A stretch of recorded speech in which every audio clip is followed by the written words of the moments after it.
Good morning. I've just finished my last D-selected book, and it's time for the Dr. Seussian quest for a book beginning with E, or at least an author beginning with E.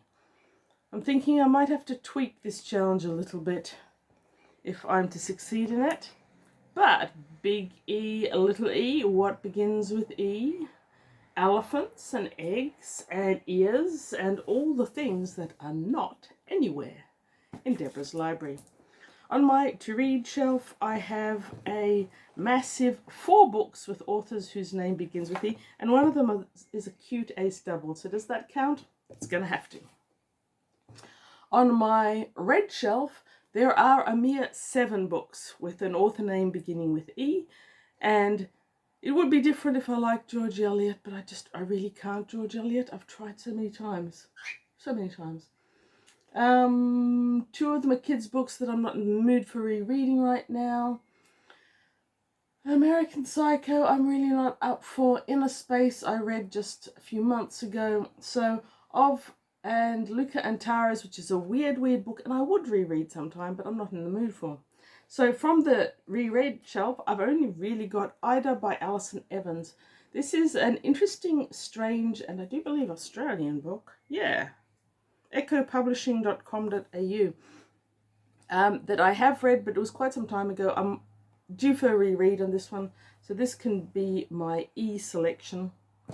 And for your E-selection, I will offer these up for consideration. This is the first non-science fiction book I've thrown into the Dr. Seuss challenge. Carol Ellis wrote Silent Witness. I've got no idea what this is. It seems like pulp horror, and I've got high hopes. When Lucy Monroe's friend Alan dies, his mother sadly gives her some of his belongings. Yeah, it just sounds like a crime, a deadly crime, in fact. So, that's one option. Vote for it if you want me to read it. Considering there's so few E's, I may read any of these, even if you don't vote for them. This is Worldmaker by A.C. Ellis. I know nothing about this, except that it is allegedly science fiction. I really like that weird swirly thing that's happening on the cover image of his forehead. Not entirely sure what it is. It would seem to be some kind of building. And how had the world come to an end? Oh, that's hopeful. Gutted buildings, looted stores. Sheets deserted, except for packs of computer-implanted wild dogs.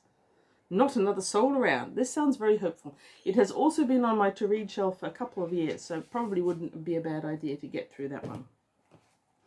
Next, we've got this charming little door. At the 7th level by Suzette Haden, Elgin. So I'm assuming Elgin is her surname and Haden is something else, because it's got Elgin on the slightly de-yellowed spine. We've got this beautiful artwork, and of course it's a door. So still loving the doors. And it's got a front piece in black and white. So that's another option. Oh my goodness. Sexual chauvinism was the foundation of that world structure. That sounds depressingly full of messages. However, you can still vote for the door, and I will still read it. Now, in our double, we have got The Noblest Experiment in the Galaxy, which is by Louis Trimble, which is way out of the goal. But we also have this lovely, lovely cover, heavily reflective, but still lovely. The Communipaths by Suzette Haden Elgin. Oh, same Elgin, different cover. And it's a fairly meaty door double, so I think it probably will class as a novel. I pick up the doubles whenever I see them because it's so rare for me to see them.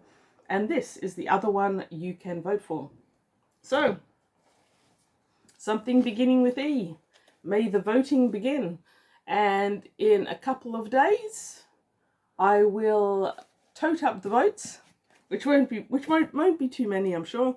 And you will select which E author I read next. Thank you for watching. Have a great day. Read books. Read good books. Review to come.